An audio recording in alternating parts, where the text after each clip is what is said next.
jab, uppercut, leave you laid out on the floor. Try to duck and roll, hit and miss, now you counting stars. Should've practiced more, should've hit the mask, get out there more. Claim that you're the best. You gotta show me, son. Actions over words, baby boy. Is you real or what? Talking way too much, world come. Back sports, talking way too much, world come. Back sports, talking way too much, world come. Back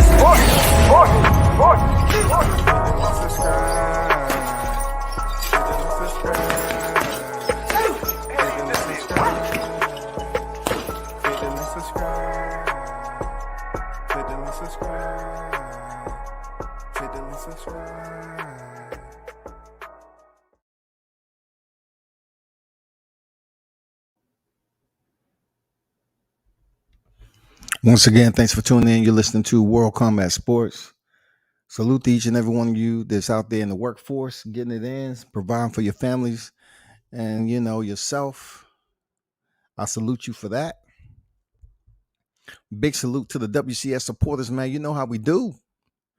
Appreciate y'all for tuning in, man, and supporting the channel. Shout out to Team Williams Jr., man. We get closer to December 11th. Michael Williams Jr., 19-0. He's going in there against John Bowser, 15-0 in Madison Square Garden. Obviously, the biggest fight of his career. You know what I'm saying? I would say of Bowser's career. I'm looking forward to both fighters going in there and performing well. But on this side of the spectrum, we're definitely looking forward to Michael Williams Jr. getting that victory over John Bowser. You know what I'm saying? So keep your eyes out, December 11th at the Madison Square Garden. Also, this weekend at Buckhead Fight Club, we have a card going down with Pro Box Promotions. You have some big names on there. You have Casey Dixon, aka K-Champ. He's going to be the main event, making his pro debut. And also his brother, Najee Lopez. He's going to be on the co-main event. Two brothers being able to fight on the same card is just amazing type of situation to be a part of when it comes to boxing careers and history and building up your resume. Also tomorrow down here locally, we have another fight card, a double hitter at Buckhead Fight Club, where we're going to have Hakeem Lopez. He's going to be contending, and he's 11-0 undefeated right now. And I think he may be the main event for the Saturday card. But yeah, shout out to the Lopez brothers out here, getting it in, making it happen. And if you in the area, drop by and check it out.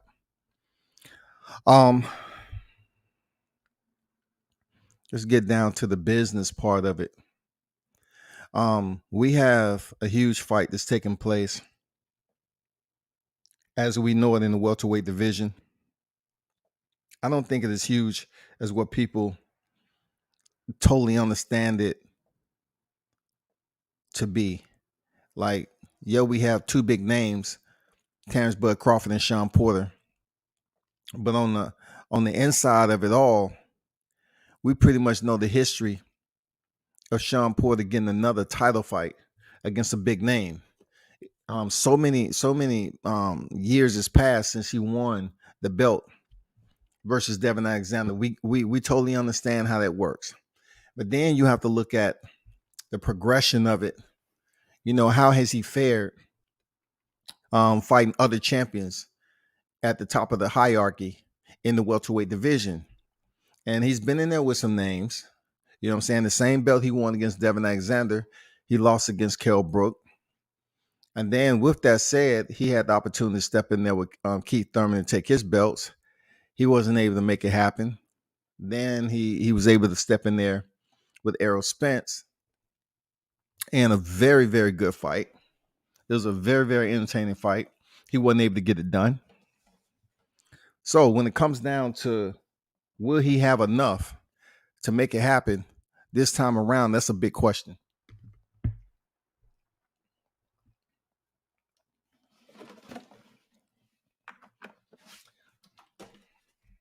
Let me check something out right quick, y'all. Right quick. Give me a minute.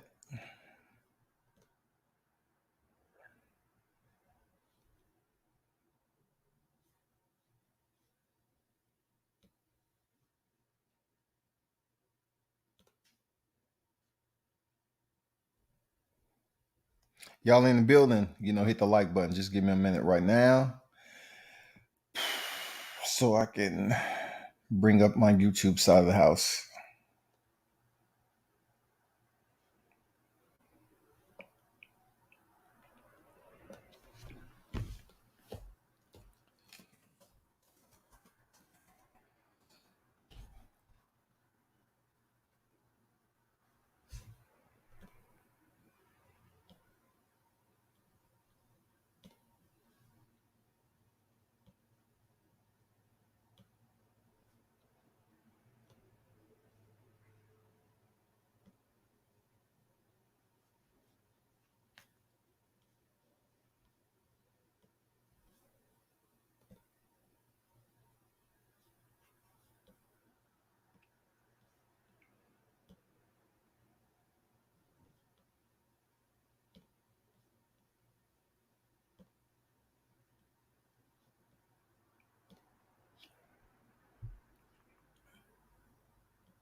Okay. Finish with that. Just give me a minute.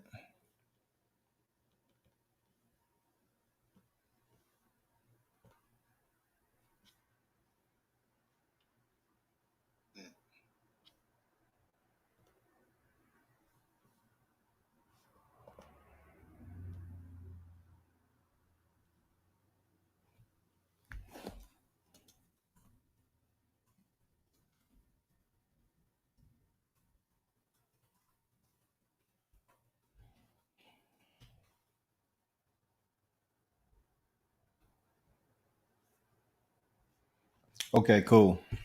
Finish that. Okay, the big question is, right, with this fight, it's been so many scenarios put out there about how significant this fight is for Terrence Crawford. We can say that Sean Porter has superseded Terrence Crawford at welterweight division when it comes to championships. We know that. Okay. He had the IBF and the WBC. So he has one more. He has one more world champion at the welterweight division than that of Terrence Crawford. When we look at, the overall compatibility between Terrence Crawford and Sean Porter, people tend to praise Sean Porter for the names that he's graced the square with outside of Terrence Crawford, who initially, stepped into the welterweight division facing the world champion Jeff Horn, who beat Manny Pacquiao, finished him in 9. And then he just went on to stop every other opponent that ever stepped in with him in the welterweight division. Now, granted, this is a fighter who's growing older, and this is a fighter who is moving up in weight.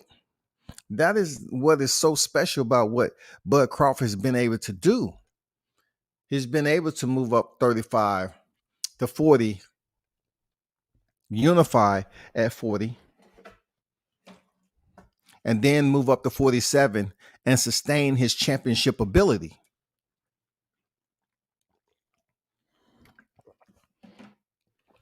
This is the whole entire makeup which make Terrence Crawford a special fighter. The fact that he's undefeated, the fact that he is a 3-division champion,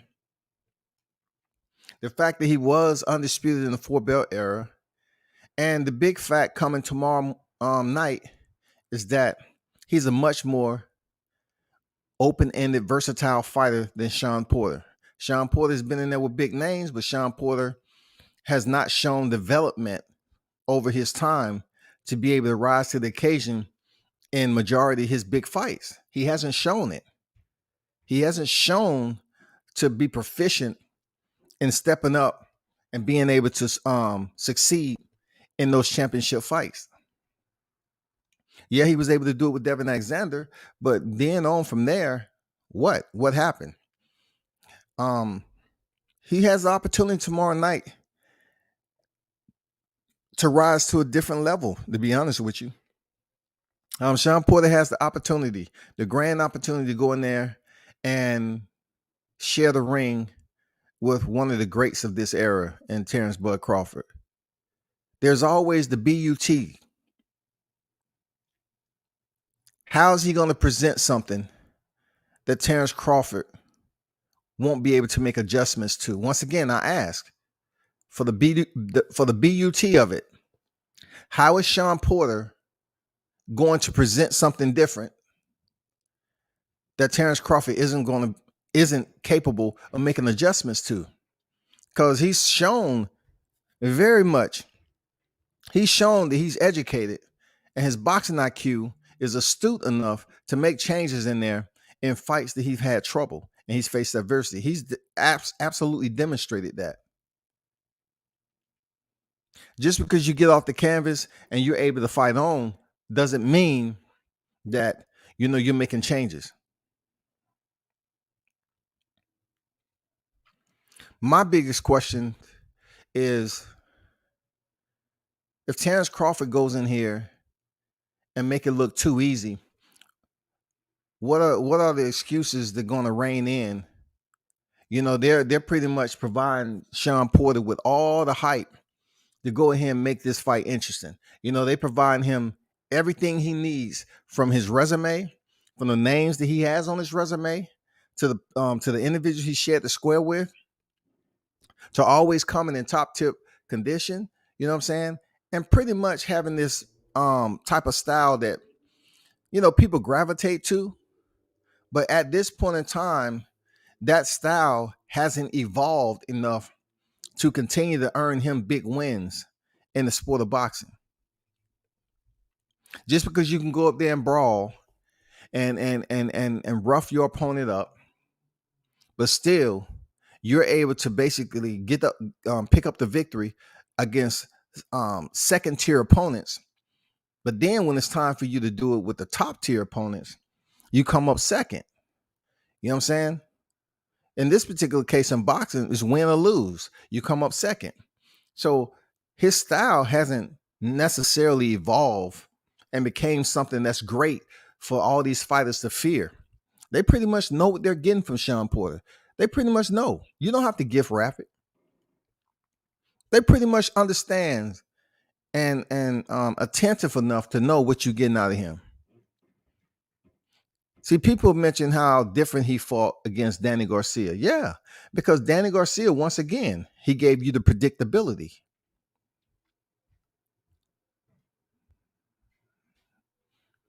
He provided you the predictability on how he was going to fight. And that's how you was able to witness Sean Porter go in there and dip in and out, in and out. You know what I'm saying? Box when he wanted to, brawl when he chose. You know what I'm saying? He just made it Sean Porter pace fight. That's not going to be the case tomorrow. Shout out to Pink Fury Goddess in the building. Salute to you, on deck. How you feeling? So I'm like, with Terrence Crawford, you are getting a much more variety of his boxing cachet. You're able to understand that this man presents more ingredients to the recipe to go in there and defeat Sean Porter. His entire boxing repertoire has more tools than Sean Porter. Sean Porter may have been blessed athletically and being able to balance the scales correctly, present that football type of aggression. We understand that, but this is boxing. And if you continue to go, like we're talking about Sean Porter, his first fight was just below light heavyweight, right? Sean Porter's fighting at 147. So when he initially came into boxing, his weight was damn near just on beneath light heavyweight. So he was boxing his way down to see what division. So you're talking about coming down to 68. You're talking about coming down to 60. You're talking about coming down to 54. And then you finally deciding to settle in at 47 welterweight. Sean Porter, in reality, if you want to look back on his career, he could have been fighting at a higher weight class at this point. He's already a champion a two-time champion in welterweight. He could have already moved up to 54. But this is the biggest question I have. If all that brawling and that aggression has somewhat benefited him at the welterweight division, and also he's 34 years old right now. Him and Crawford, they level out with age. Why are you still here? Why aren't you attempting to move up in the division and use that same mentality and experience that you have at another division? I don't foresee, Sean Porter coming in here with Terrence Crawford tomorrow, just showing us something incredibly different. I don't see that shit. I don't see him bringing something amazing. I don't see how people, and the main people who are going against Bud in this fight are really Errol Spence fans. So since there's an attachment from Sean Porter to Errol Spence as a common opponent, some people are more so jump on the bandwagon of Sean Porter to hopefully go ahead and defeat Terrence Crawford. When that conclusion doesn't present itself, then they're going to bring in the narrative, oh, well, he already lost before anyway. But I do believe Terrence Crawford is in a win-win situation because he disperses another one of Errol Spence's opponents, just like Errol Spence fought two of Keith Thurman's opponents. He fought Sean Porter and he fought Danny Garcia. So therefore, Terrence Crawford defeats the second common opponent of Errol Spence. Two things can happen. Either he, gets the fight with Errol Spence or he moves up to 54. What I would like to see is him pick up another division. Like we're seeing Canelo and we're seeing several other people pick up divisions. Like, Vasyl Lomachenko is a 3-division champion, but I don't see him moving up to 140. But we've seen recently Gervonta Davis, who has basically picked up a championship at 30, 35, and recently 40 with Mario Barrios. So for Terrence Crawford already being a part of the 4-belt era, undisputed champion, it would be good for him to move up to 54. He doesn't have to stay up there, but move up to 54. And then if you choose to come back down to 47, so be it. Do it. It's no big rush because his legacy is where it's at right now. He's solidified that. And then it comes down to Errol Spence, right? I mean, this song and dance seems like it would never die. It seems like just when it's like smoldering and you get the little smoke and shit. What's going on, Alexander on deck? What's good with you, man? What you been up to? What up, WCS? Excited for tomorrow? Absolutely. Absolutely. We are excited for tomorrow, no doubt. We've heard this anthem for a long time now. Isn't it, contributing to your perspiration at this point for the wrong reason? Like talking about this shit, really, you begin to know verbatim what other voices are going to echo when it comes down to talking about this fight.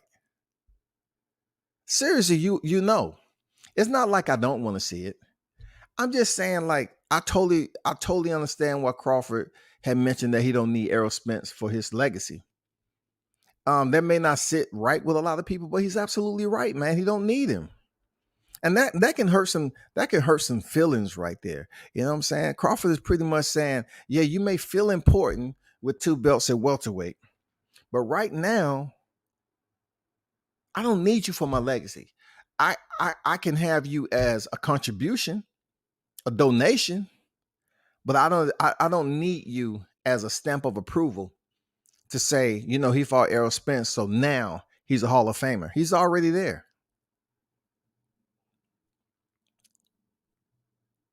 Terrence Crawford would be considered, one of the greats to do it. The big question out here in the boxing universe is, will he ever, coming off this fight with Sean Porter? And of course, I'm prognosticating this shit, right? Will he have an opportunity to fight Errol Spence without all the foolishness and the non-essential, red tape that goes along with talking about money and 50-50, 60-40, 70-30, and all this other shit.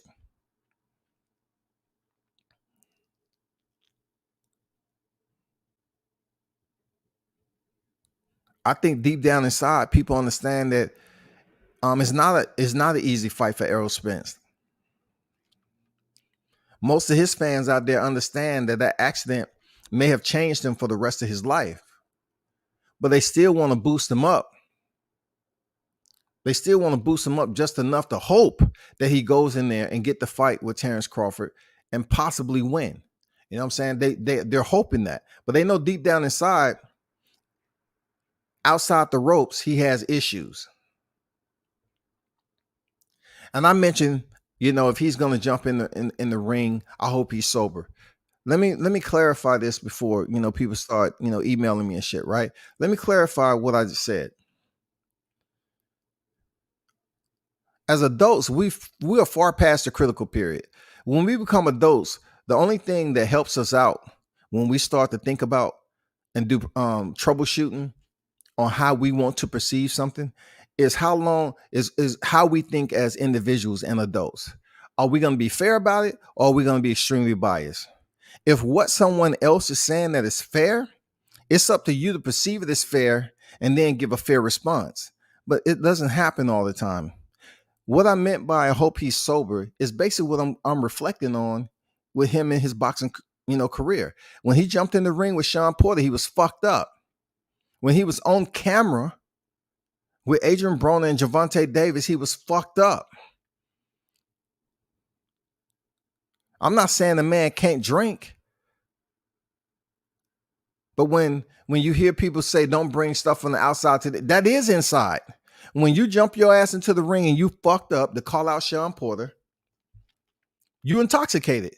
You're inside the ring. You brought what you was doing on the outside inside, and people was able to see it. If you don't want people to see it, well, make sure you maintain just enough so people won't obviously say, "Oh, so and so look intoxicated." Do it look like that to you? It look like that to me. And then you're on TV in front of millions. It's no excuses. So what I said about being sober doesn't have 100% to do with his accident. It doesn't. It has something to do with everything that was before his accident. I was talking about the moment. Errol Spence is thinking about possibly, if that is indeed any merit, he's thinking about executing the same type of action this weekend. To be honest with you, I don't see how it benefits him jumping in the ring. He better hope, it's not James Butler revisited 2.0. That Terrence Crawford has removed his gloves and he got there and take a swing at him. Hold on for a second.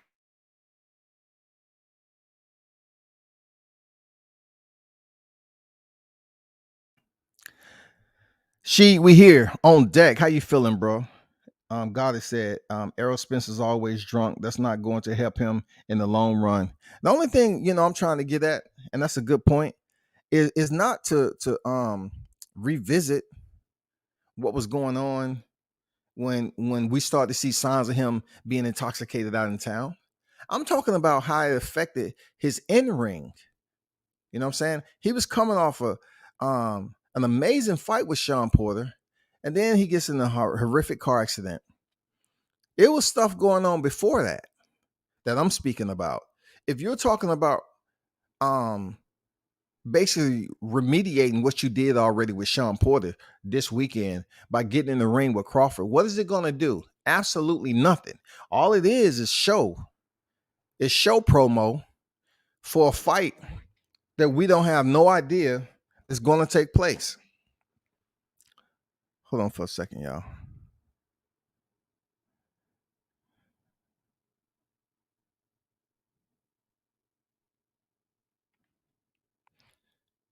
We have no idea about a fight that's been spoken on so many times. We don't know if it's going to take place, y'all. So, Errol Spence get in there and he can say, well, I come up here now that you defeated, my leftovers. Now you get the real deal. Whatever slick shit, possibly he may talk about post fight. You know what I'm saying? It's bound to happen. But I'm not too much worried because Crawford can pretty much handle his business. He can stand on his own square. He a grown man. This cat have grown ass man apologizing to him, online. I'm not worrying about Spence coming up there acting like he's dominating the situation. But I'm just saying, I hope he's sober. I hope he doesn't come through the ring ropes intoxicated. Because some dudes, to get into the feeling, the moment, to feel energized about something, they have to be in a different setting. They have to be intoxicated. They have to drink it up. You know what I'm saying? They have to get buzzed and shit, get your head right. And that may be the situation with Errol Spence. I don't know. But I can tell you this, that Team Crawford, in my opinion, Bud, promotes salubrity, healthy living, which is going to benefit him in the long run when he steps in there with Errol Spence, if it ever happens. You can't keep ballooning up in weight and then dropping weight and then feeling your body's going to continue as you get older to be able to make those transitions. It's not going to happen. Believe me. It's not going to happen, bro. It is not going to happen, y'all. You cannot continue to drink and balloon up in between fights and then get back down to 147 and make weight. And people say, oh, he's shredded, this, that, and the other.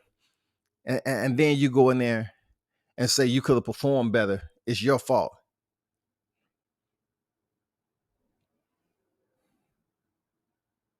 And people are hyping up about this tune-up. Why the fuck you getting tune? You shouldn't need a tune-up because you shouldn't be getting in trouble. Like if your physical components are fragmenting right now and you coming down with injuries, then hey, don't try to build yourself back up and say, well, I don't need a tune-up. Okay, cool. If you don't need a tune-up and you think the person that you should fight in 22 coming off an eye injury is Bud Crawford, okay, let's see it. Let's go ahead and see it, bro. That's all I can say. We have less than 2 months remaining in 21. And 22 is going to be on deck. If that is indeed the case, and you don't need a tune-up coming back, let's see if you got the cojones to step in there with no tune-up against Bud Crawford.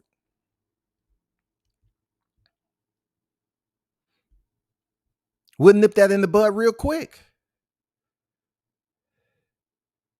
Because I just want to do some, sanitizing in this YouTube community, because it's a lot of people that they'll sit here and they will hate on a fighter, just because they know that particular fighter has talent. They know he's one of the best in the division, but they'll hate on him with old ass trash news. You know what I'm saying? Like you'll bring up the same recycled news, dog.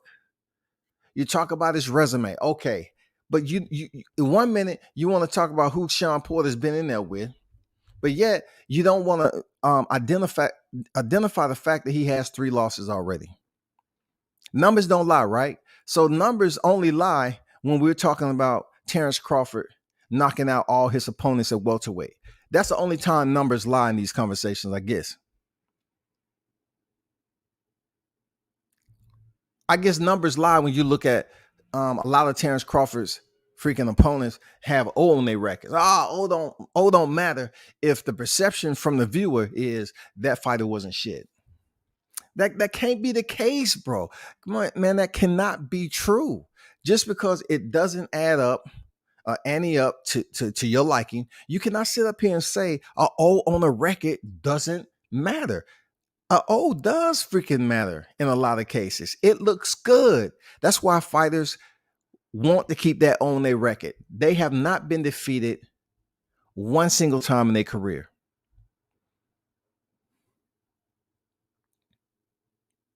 So there's value. There is high appraisal when it comes down to a fighter having an O on their record. But you can't say, okay, Terrence Crawford defeated this fighter that has an O on his record, but he won shit. He wasn't at the top of the food chain.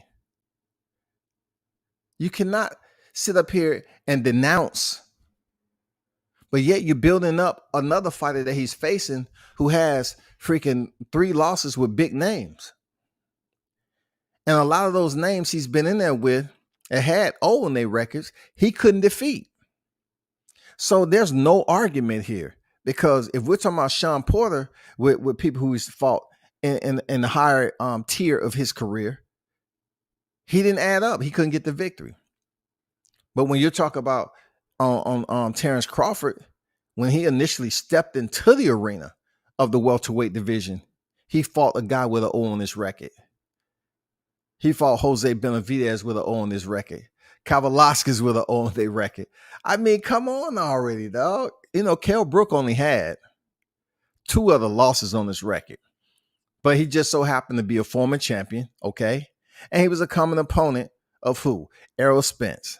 So therefore, you cannot sit up here and switch up the years and shit and says numbers lie. Numbers lie once again for Terrence Crawford, because when he fought Errol Spence less than a year after getting his ass beat, Errol fought him less than a year from that beating. And then you turn around and say, just because he fought 3 fights at 54 and came down and fought Terrence Crawford, he ain't shit. That's bull. That's bull, man. D Hodges, OG on deck. What up, WCS in the chat? Salute, OG. How you doing, OG? How you feeling there, D Hodges? Salute, Big Dog on deck. How you feeling? Salute, WCS in the chat. Salute to you, my brother. But I'm saying, how does numbers lie when it comes to Terrence Crawford only? We got to get past that, bro.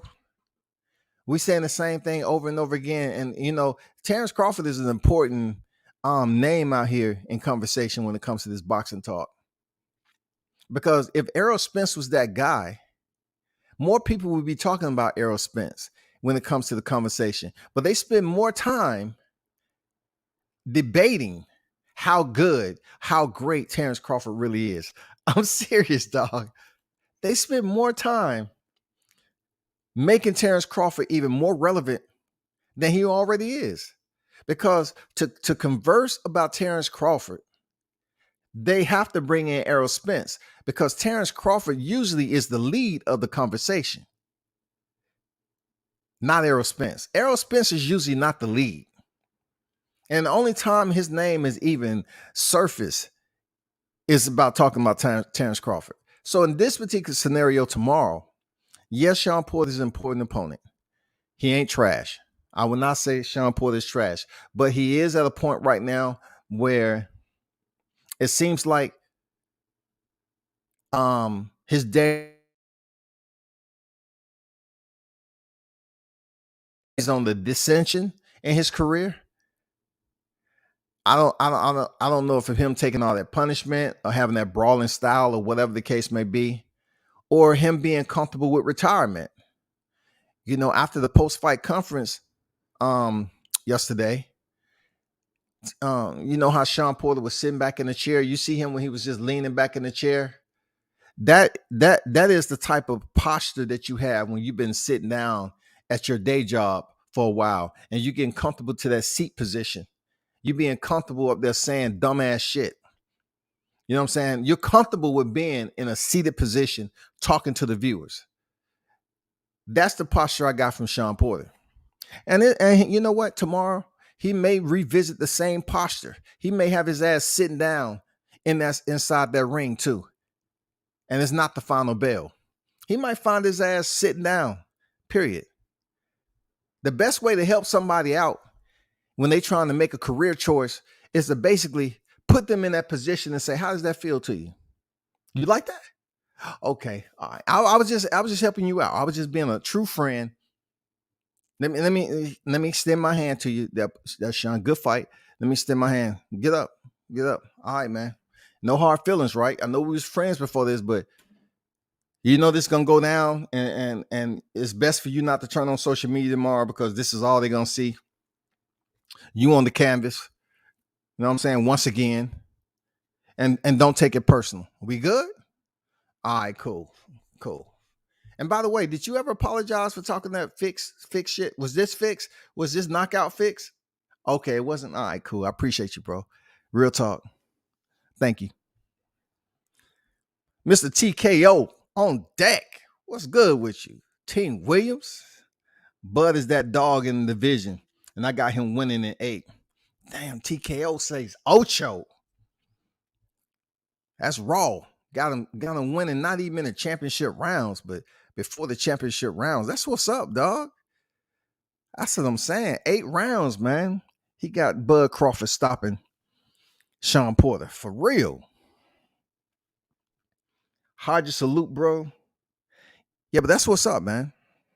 And not to forget, December 11th is around the corner, man. You already know what it is. Team Williams stepping in the MSG to get this win. You know what it is. But what do y'all think, though? What do y'all think? Terrence Crawford get this win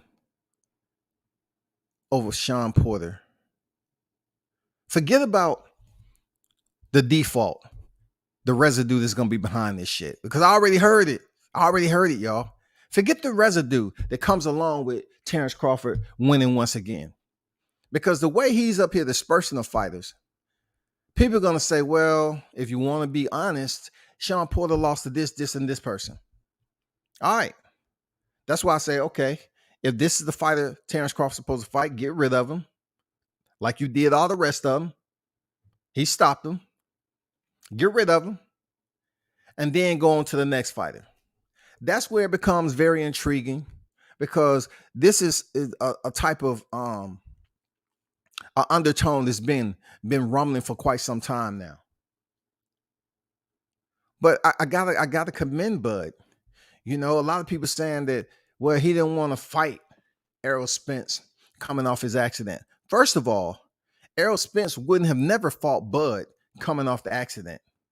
First of all, it would be suicide for him to step in here and fight Bud Crawford coming off an accident just to prove a point. I'm not saying that Errol Spence wouldn't have did it. I'm just saying it would be career suicide to think you're going to come in here and get a win coming off a damn vehicle accident like that, and your first opponent is Terrence Bud Crawford. It just wouldn't have went down like that, Shawty.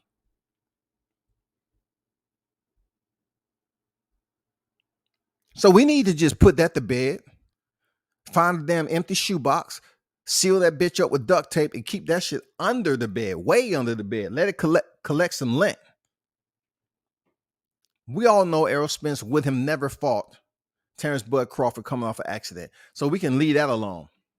But what we do need to take for note, it's on record that Errol Spence pretty much said that he wanted the easier route. So with the easier route, let's commend him for sticking to his word and taking the easier route. Let's commend him for that. Because obviously he didn't want the first route, the more difficult challenge. He wanted the easier route. So he went Sean Porter. So the question that I have to the Errol Spence fans, right? If y'all sitting up here listening to him say he wanted to take the easier route, why are y'all sitting up here bloviating Sean Porter when it's time for him to step in the ring with Terrence Crawford? When Errol Spence had already called his opponent the easy route before he even stepped in the ring with him. So how in the fuck can you sit up here and give Errol Spence a pass for saying that Sean Porter's the easy route, but all of a sudden he's stepping in there with Terrence Crawford? He's this beast. Errol Spence already said he was the easier route. So why can't he be an easy route for Terrence Crawford? The separation in those two scenarios, that Terrence Crawford wasn't looking for Sean Porter. Errol Spence seeked him out and said, I want the easy route. Boom, he got the easy route and picked up the WBC title. Now, the Sean Porter's on this side about to step in there and grace the square with Terrence Bud Crawford. All of a sudden, with 17 knockouts, he's this beast. Who has in his last 5 fights he's been in beast mode against? Sebastian Formella? Eudenis Ugas? I mean, who was it? Outside of Errol Spence, who was it? How can one man say easy, but yet the fans sit up here and listen to that shit, and then it comes to Terrence Crawford, it's all of a sudden damn near impossible. Sean Porter's that guy out of Ohio, the place where he left behind. I'm just saying, dog. I'm just saying he left Ohio behind. Him and his pops. His pops left, and he decided to join his pops.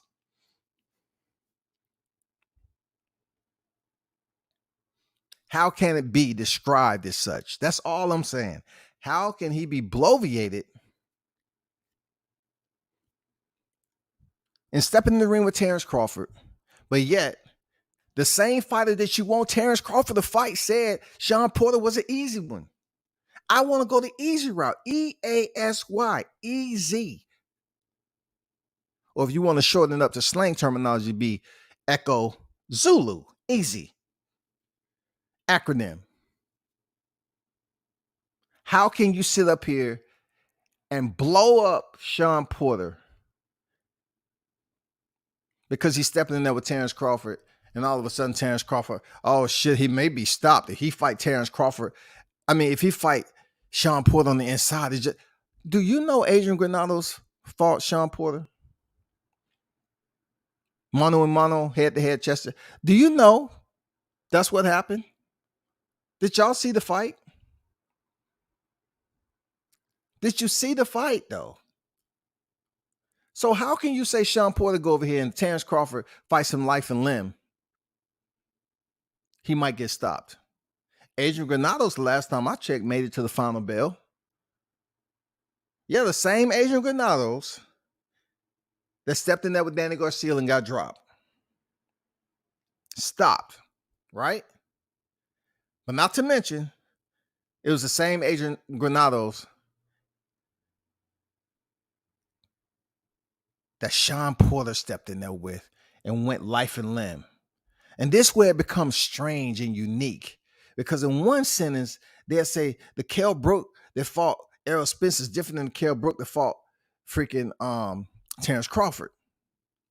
But then you have Adrian Granados. He steps in there with Sean Porter, go life and limb. But Danny Garcia fights him a little bit later, and he stops him. And then he picks up a win after that, right? We can't really put this label on fighters that go in there and get defeated. And then, you know, we look at who defeated them, right? And how they was defeated without looking at their age. You got to make up your mind who you're going to give credit to. Because some fighters that can be 32, 33, 34 years old, people say, oh, they in their prime. But then you'll get fighters who have an association with a big name, you know, like Kell Brook being associated with Gennady Golovkin. And then just under a year, he stepped in there with Errol Spence, then chose to go up to 54 and come back down and get stopped in the fourth round by Terrence Crawford. But yet people will give an excuse and say that ain't the same person. Let me grab something right quick, right? Hold on for a second. I want to pull something up right quick.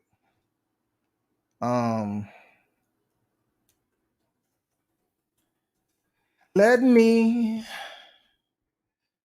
see. Let me.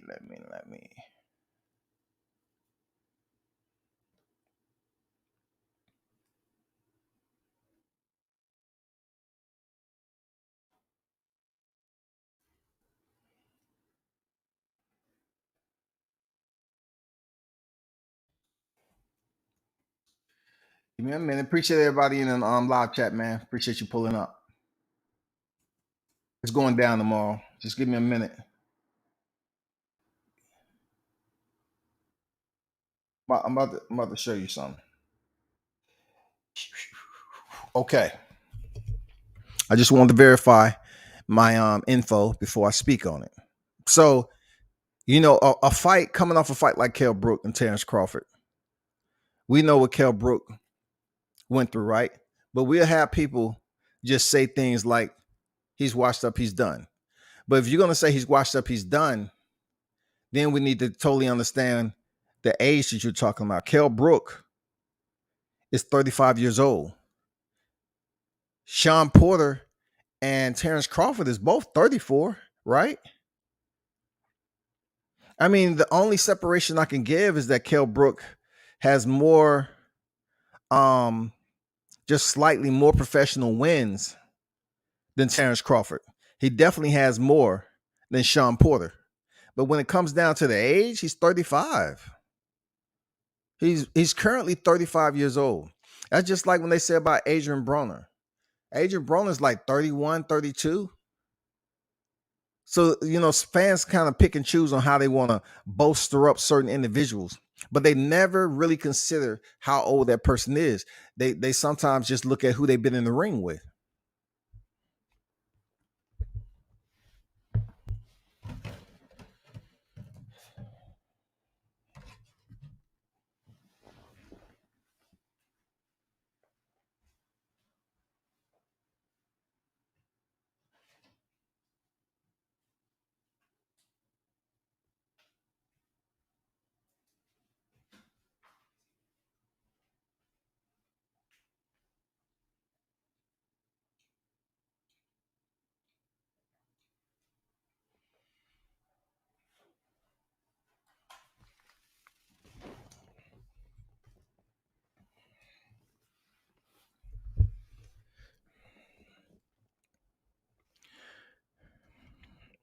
Had to give me some agua right quick. Take a break. Let me see who in the live chat. Hey, appreciate everyone for pulling up this Friday, man. Talking your shit. My fault. I was on a whole nother page, man. And if you got a wrench over there, do your job with the supporters. You know what I'm saying? The ghost supporters that come over here.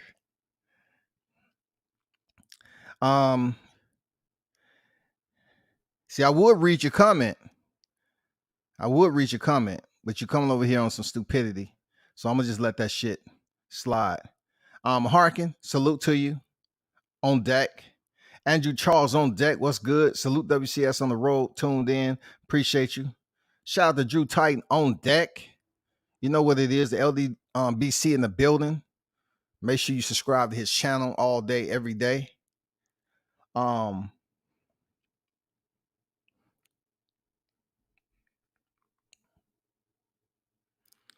get no love over here, bro. I'm not even gonna read your comment, man. Speak with some sense, and we good.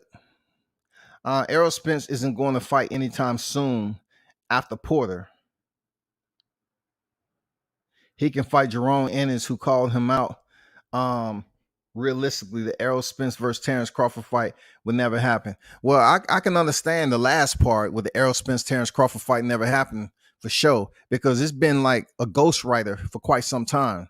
The shit is out there. You know what I'm saying? It's out there, but it hasn't even came anywhere close to fruition. It hasn't even came anywhere near the proximity of materializing, people. Now, and when you talk about Errol Spence and Jerome Ennis, I would be surprised if Errol Spence ever took that fight at 47 with Jerome Ennis. I would be surprised if he ever thought about taking that fight with Boots. That is a dangerous fight for Errol Spence, man.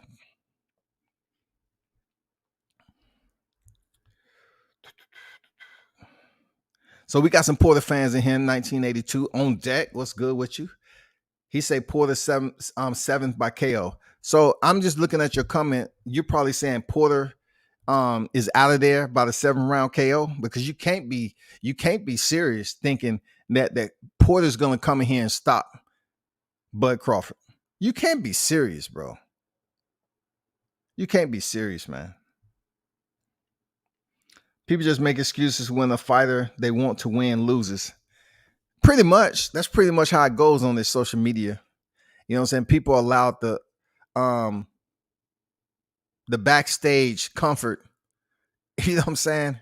They'll sit up here and create certain accounts without showing their true identity. I never, ever showed up on anyone's freaking platform in a live chat without being who I am.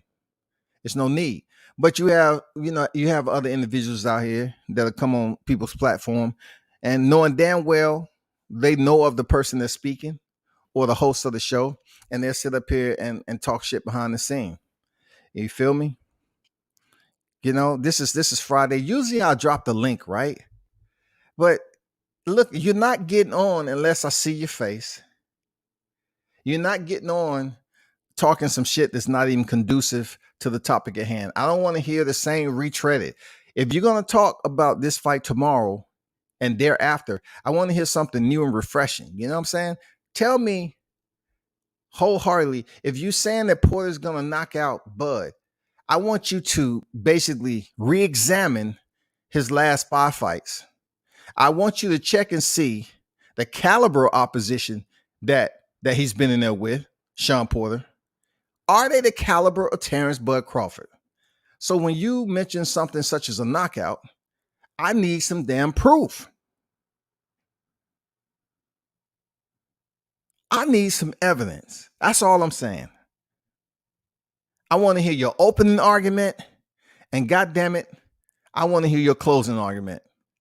Because if you're saying that he's going to go ahead and knock out Terrence Crawford, I want to know, what are you comparing it to? Like, how are we assessing that? Because he sure enough didn't knock out Errol Spence. He didn't. He couldn't even knock down Errol Spence, man. He didn't knock down Yordenis Ugas, did he? Did Sebastian Formella touch the canvas once?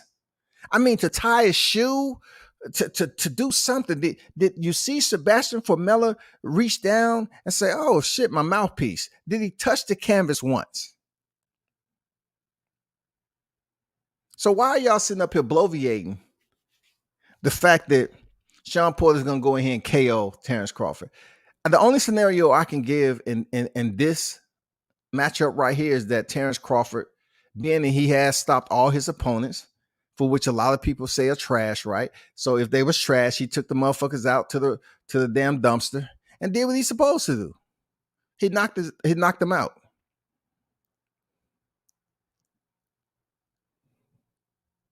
I just don't want to get to the fact where, if Terrence Crawford goes in here and stops Sean Porter, I don't want to hear the same drum line, God damn it.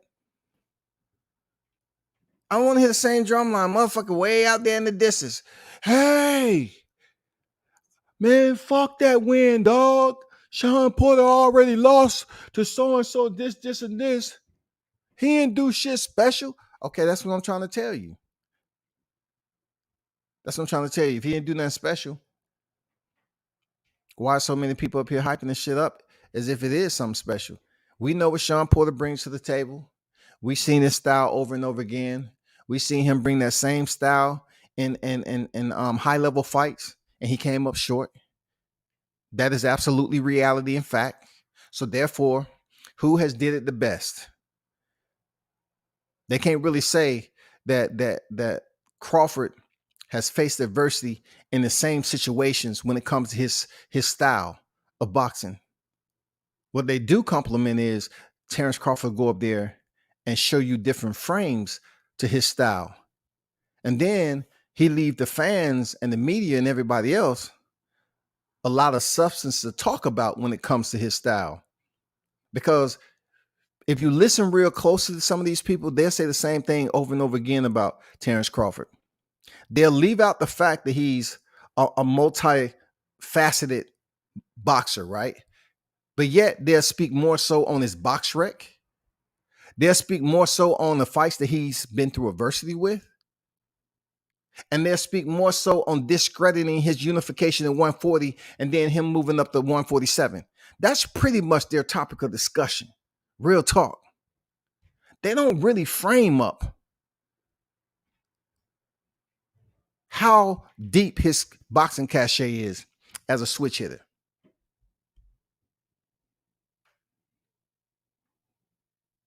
They leave that shit out the window. I don't want to deal with that right now.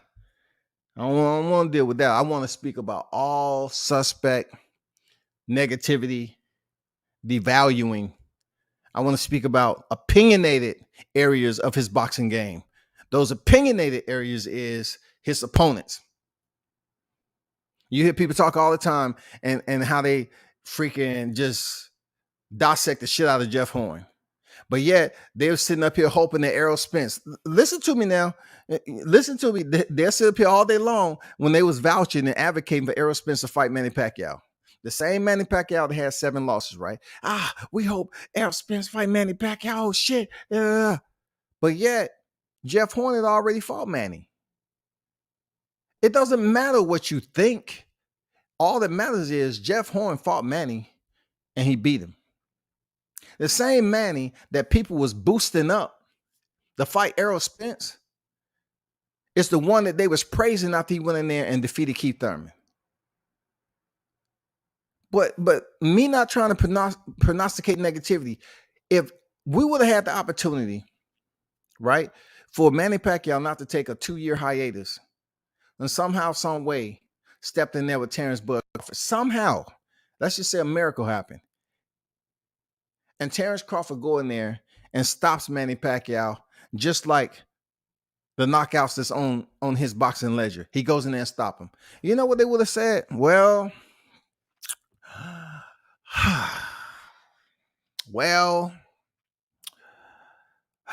he was old. 8th division champion. He did what he's supposed to do. You know what I'm saying? They wouldn't boost it up like, you know, I just wish he would have had the opportunity.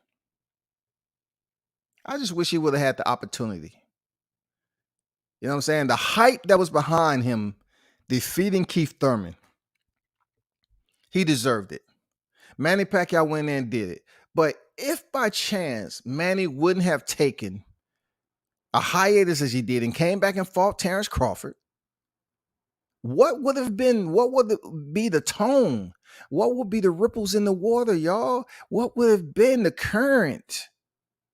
Would have been motherfuckers like, you see how ducks be washing their wings and shit in the pond, be flapping all around? Would people be losing their fucking mind? How dare you make up that shit? Man, he's old. He's an 8th division champion. He's old. I'm serious, dog.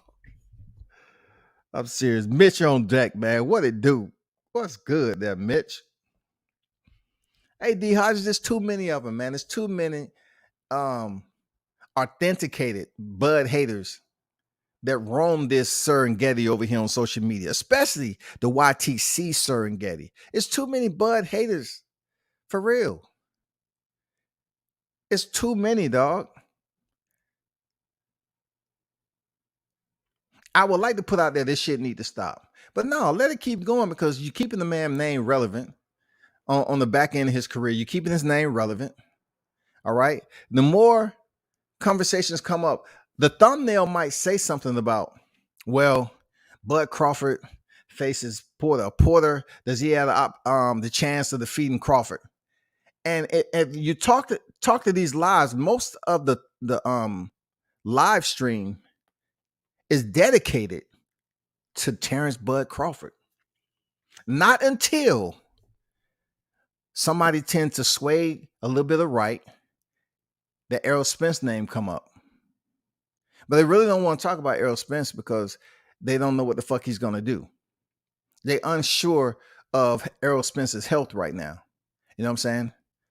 So they really don't want to add him into the equation. All they can do is say, Errol Spence is that dude. He's this. How? He ain't a man down type of fighter. Seriously. He got 2 Garcias on his record, and he didn't stop neither one of them. Let's be honest with ourselves. Let's be honest with ourselves, people, because I know I got some grown people in the live chat. I got some grown people that's listening. Let's be honest with ourselves. Errol Spence man down hashtag needs to go away. It needs to be fucking banned. Who has been man down, shouty?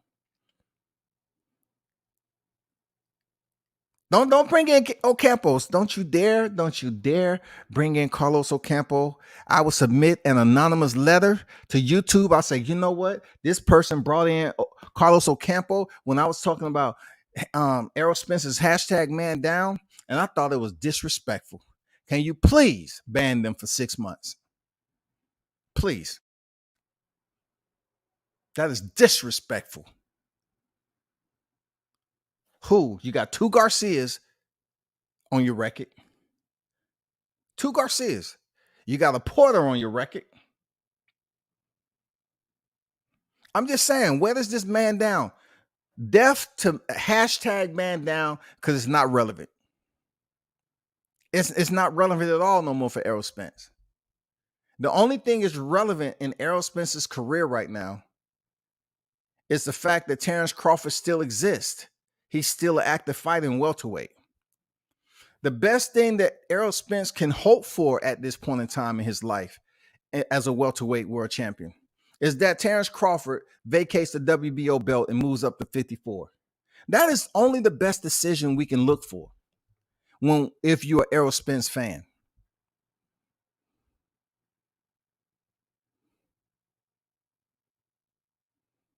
He already has one of his stablemates that took an L.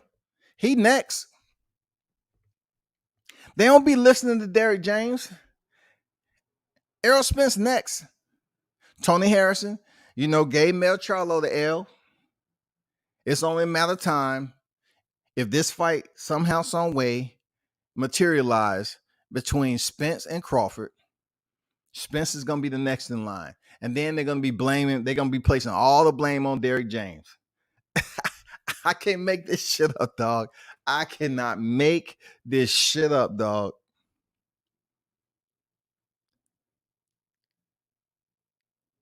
It's only a matter of time, y'all. Stop being so soft-hearted and sensitive when you have a fighter out here that's a top name, but yet he's not treating his career with the value he's supposed to have for it, the respect, the integrity you're supposed to have for your craft. Like Floyd Mayweather's, man, his shit is unquestionable, the dedication and desire and sacrifice he has for the sport. The man goes running early in the AM and shit like that. He's not trying to get over a hangover. Floyd is dedicated to the craft. He eats, right? No smoking, drinking. He does everything he's supposed to do. He's dedicated, seriously. That's why he looks the way he do at this age when he starts training and hitting the bag, getting on the mitts. That's why he's still Floyd Money Mayweather. But all the sparring stories that went along with Errol Spence coming up, hurting Floyd and all that, it doesn't matter if you're going to allow yourself not to basically look at Floyd set an example and for you to follow, right? And take it seriously. It doesn't matter because Errol Spence is going to continue to fuck up and people are going to start making excuses. He go in there and get his ass beat by Crawford. I know this is going to piss people off. But I know Terrence Crawford, finally we got the fight we wanted, man. It was fucked up, dog. It's fucked up. Tell me, bro, why you think it was fucked up? Man, I'm just saying, man. Do you think he was really 100% after the accident? I'm just saying, in general, do you think he was 100%? Yeah, I do. Because even though I'm just saying in general, I say he'll never be 100%. But in this case right here, I say, yeah, because he said he didn't want to tune up and he went in there and beat Danny Garcia as this, that, and that. But really, deep down inside, dude, do you really believe that Errol Spence was 100% facing Terrence Crawford? That's the biggest question, dude. That's my contemplation where I'm at right now. I just can't give him the check in the box. You understand me? So I really don't give Terrence Crawford the overall win against a broken Errol Spence. That's what you're gonna hear, bro. But the good thing about Terrence Crawford, he truly handles this shit the way it's supposed to as a grown man. He don't give you an impulsive reaction. You know what I'm saying? The only time I really seen him act a little bit outside of his normal low key status is when he was freaking speaking to Amir Khan. When he was addressing him, he was addressing Amir Khan quitting in the ring. And Amir Khan was up there trying to convince the people that Crawford hit him in the motherfucking groin. But lo and behold, let some months go by, and guess who's over at Team Crawford's camp trying to get some work? Motherfucking Amir Khan. So do you think the conversation did not take place? Hey, Amir, check this out. Before we do anything, homie, did I hit you? Did I punch you in the groin? No, man, I just had to get that because, you was whooping my ass, dog. You was whooping my ass. You was beating my ass, and that, man, it was embarrassing. I just had to say it for the cameras, dog. But no, to be honest, on record, man, you beat my ass. You made me quit, dog. I couldn't do anything. All right. That's all I wanted to know, because you was up there saying that bullshit, and I just had to get it clear within myself that you knew that I didn't hit you in the groin. Yeah, man, it's all good, man. I lied.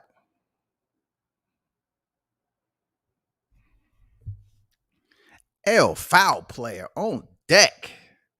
What's good with you, bro? But that's the way it is, people. I'm looking forward to tomorrow night, man. I'm looking forward. I hope y'all are too. Continue to tune in, man. It's gonna be a hell of a fight. For real. It's just a big history changing fight for either fighter. I wouldn't say so much like, I really don't get scenarios when I'm supporting the fighter. I never present the scenario as if their opponent is going to win too often. I really don't do that too often. I'm just all for the fighter I'm supporting. I don't provide scenarios on if they're going to win. So in that case, I would say Terrence Crawford. He beat Sean Porter. Then two things can happen. There's other individuals he can fight outside of Errol Spence at 47. That's if he's not able to fight Errol Spence. And then he has the option of moving up. From what I hear, Danny Garcia is thinking about moving up to 154. There's a changing of the guard that should be taking place in the next several months, especially Canelo Alvarez chooses to vacate the 168-pound titles. So there'll be a rotation in names, shifting gears, especially world champions vacating their belts and moving up to the next division to get a belt. That's all. So I would like to see Terrence Crawford move up to 54, face some fresh talent. If he was able to get a title shot up there, I would like to see that. Seriously. I would like to see that. I wouldn't mind seeing him up at 54 to try to add a fourth division to his legacy. I'm like this at this point. If somehow, some way, because I see Top Rank and PBC working together like a motherfucker right now. I'll still be surprised if the fight happens in 22. Though it's been a change. You know what I'm saying? I see PBC and Top Rank working together. It may. I don't know, man. Like, I would be surprised, bro. For real. I'll be surprised, really. I would be surprised if it happens next year. I would like to see it happen. But for Terrence Crawford, I would say he has other choices. Fuck it. You don't have to stay down here and wait on it. Like he's been speaking on, he say, I'm over it. He said, I'm just over that fight, man. Why keep treating it like an ex-girl? You know what I'm saying? Like you had a real bad relationship with that. But every conversation that comes up, somehow, some way her name pops up. You ain't trying to talk about old shit that was negative in your life. And right now, these two not being able to step in the ring, it's becoming part of a boxing history for the wrong motherfucking reason. It's just all the time talking about the same shit. The only credence that Terrence Crawford and Errol Spence has in boxing is the fact that they're a topic of discussion. They're both on the pound for pound list. They are a topic of discussion, people.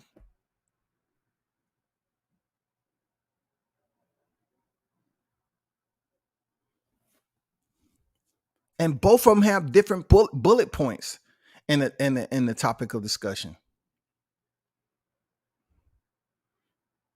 People can talk about Errol Spence with the shag and who he was at that guy.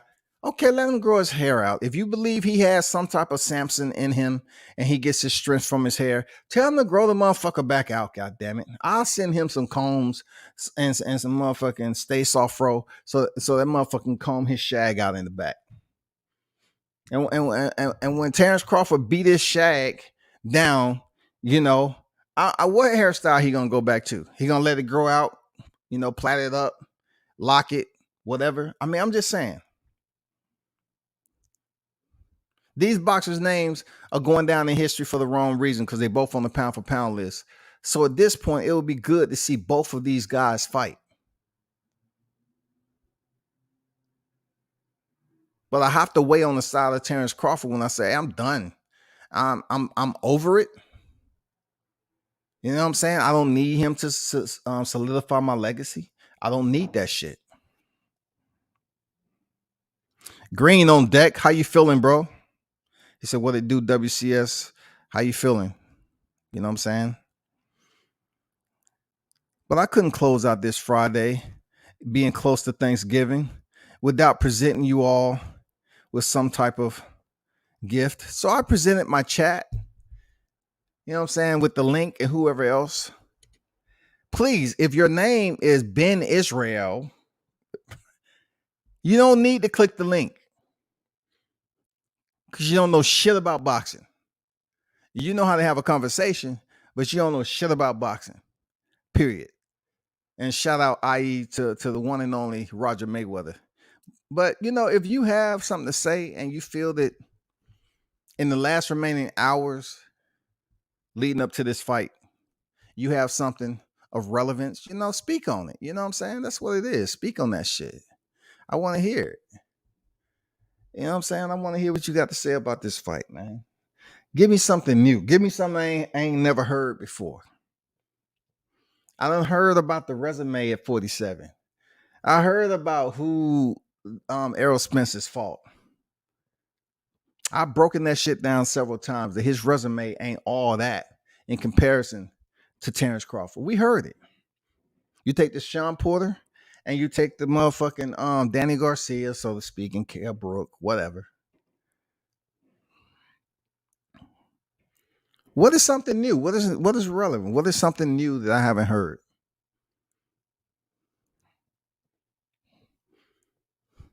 Tell me something to convince me that Sean Porter has a chance tomorrow.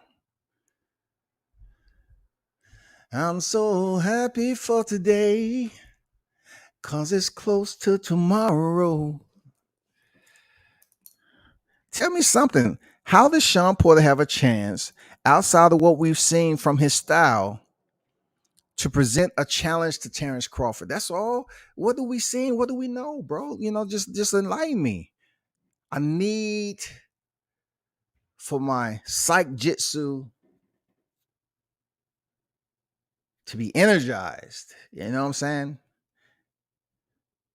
Pinch a thought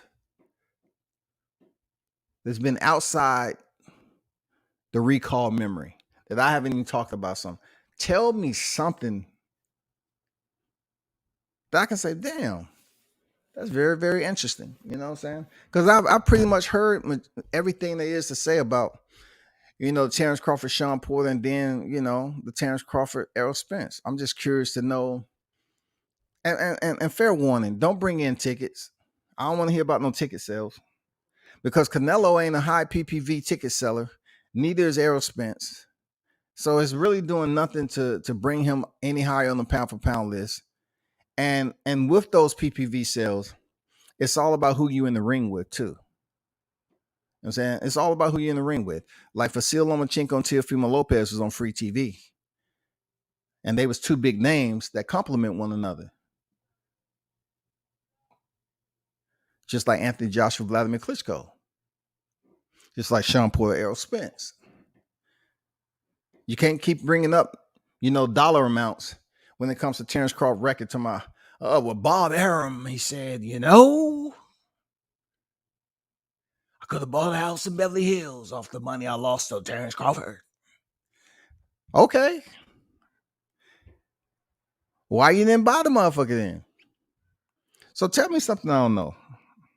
I got a little bit of time. I just want to hear, man. I just want to hear something different. I don't sit up here and call the Errol Spence fans any type of, slang terminology just because you support the man. You support who you support. Though it may be wrong, you support who you support. You know what I'm saying? I stand strong on that. But mostly, when it comes to certain fighters, they'll add, Bud Crawford, Bud sexuals, or Bud fangirls. That's just you, channeling your childish side, your internal childish side, and you just want to be playful with it. You want to gather a laugh or something. I get it. But when you leave the live, when the live shut down and you hear the closing shit and they end, it's a end broadcast, you just go back to your hurtful, self in the corner in the closet, sucking on a popsicle.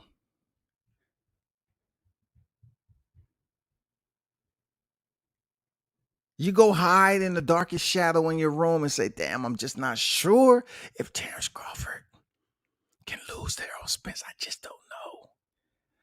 I'm not sure Errol Spence can go in there and defeat him. I'm not sure. He's breaking down as we know it. He has an eye injury. They show the video of him getting touched up in spar. I don't know. That's what I want for you, the viewers, man. I want y'all to kind of explain. Like, what do you think something new that you can present that haven't been talked about yet?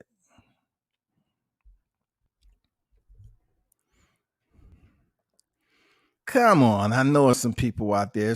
It's getting close to Thanksgiving too. I know a lot of y'all are just waiting for that little holiday of Thanksgiving so you can have full free time to come on here. But you know what's going to be fucked up is the fact that this fight is tomorrow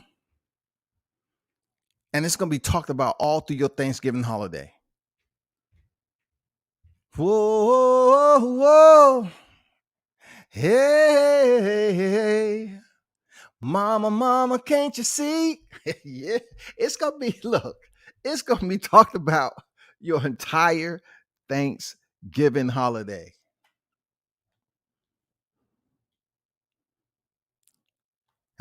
Oh man, I'm just waiting till the fight to end.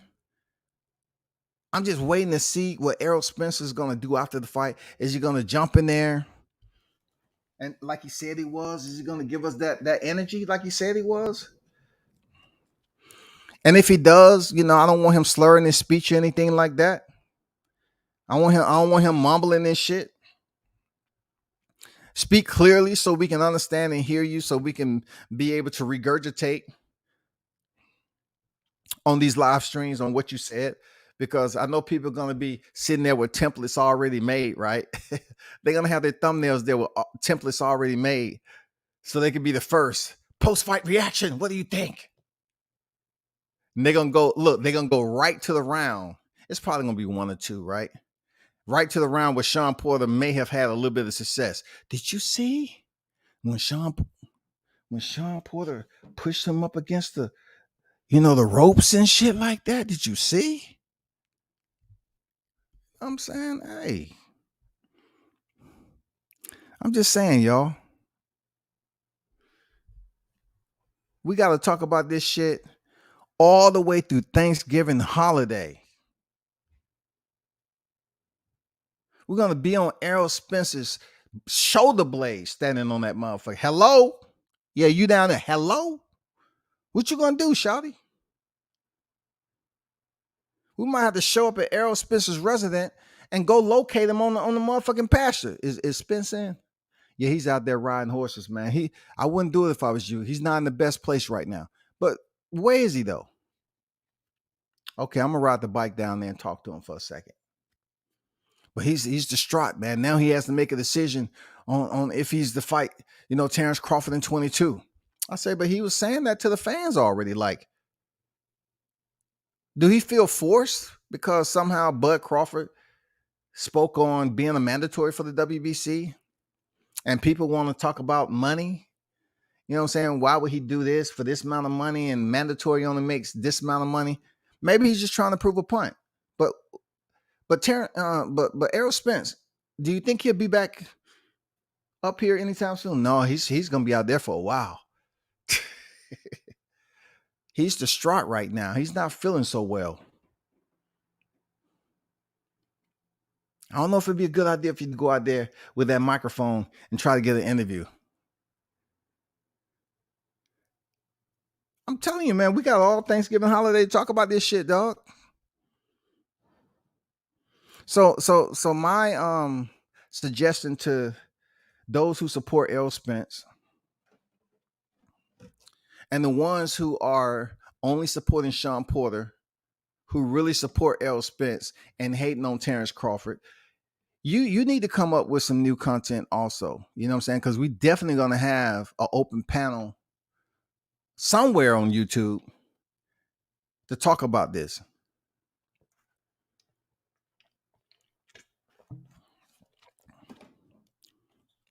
And I'm telling you ahead of time, I'm using all my administrative skills for those who come up here and start talking about how many other fights that Sean Porter lost. When I've been saying that the whole time, and they say, oh, look who he lost to, though. It was top tier opponent. If you come on here talking about who Sean Porter has lost to, and it was only bound to happen. It was bound to happen. And him going in there losing the dang Terrence Crawford. I'm going to submit an anonymous inquiry to your channel. I'm gonna be like, careful consideration should be admitted ASAP. Because this person is now bringing up who Sean Porter's been in the ring with. And that is the reason why he lost to Terrence Crawford. Because, he's been doing ever since, he's been doing just what I said. He's been coming up second. He's been losing to the big names. But the whole point of me submitting the inquiry is the fact that I want to basically weed out and kind of sanitize the YouTube community of the Bud Crawford haters. So if that's what I have to do first, do paperwork and submit inquiries to YouTube and help them, start up a probationary period for these Bud Crawford haters, I'll do it. Real talk. I'm doing it. So I would definitely like you to leave your information. First of all, do it the easy way. Leave me your information. I think it's for the better good of sanitizing YouTube. For you to get put on probation, to pretty much reassess how you're supposed to run a channel and also the content that you put out. You know what I'm saying? So don't come in here talking about Sean Porter losing before. Sean Porter's a brawler. He took too much damage in his career. Sean Porter not evolving in his career. This, that, and the other. You saw how he looked against Jordanis Uga and Sebastian Formella. All that played a factor in him losing to Crawford. I don't want to hear I don't want to hear none of those excuses, man, because I'm gonna submit paperwork.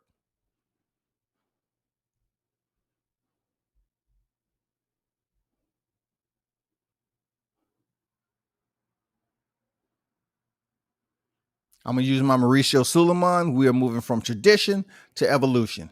So if these people don't want to then give Terrence Crawford his flowers right now, I'm submitting paperwork on all you niggas, for real.